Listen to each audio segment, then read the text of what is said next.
Hey, Intro to Ag. Hope you guys are doing well. It's hard for me to believe that today is the last day of e-learning.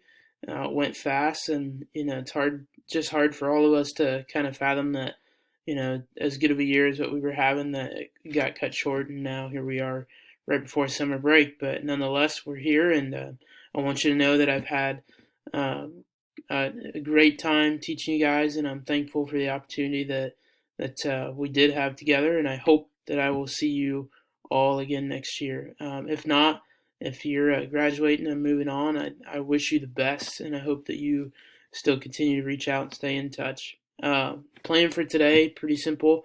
I don't have anything new specifically for you. What I would like you to do is to finish up the flower presentation or any other assignments that you haven't done yet. Please get those in and done. And then also, it's very important to me that you finish out the course survey. It's number 3 in the module. I use that information a lot for future classes, so please take some time, fill that out, good, bad, whatever. I do appreciate the feedback, um, and know that it does mean a lot to me. So, guys, I miss you. Hope you're doing well, and I look forward to seeing you soon. Talk to you later.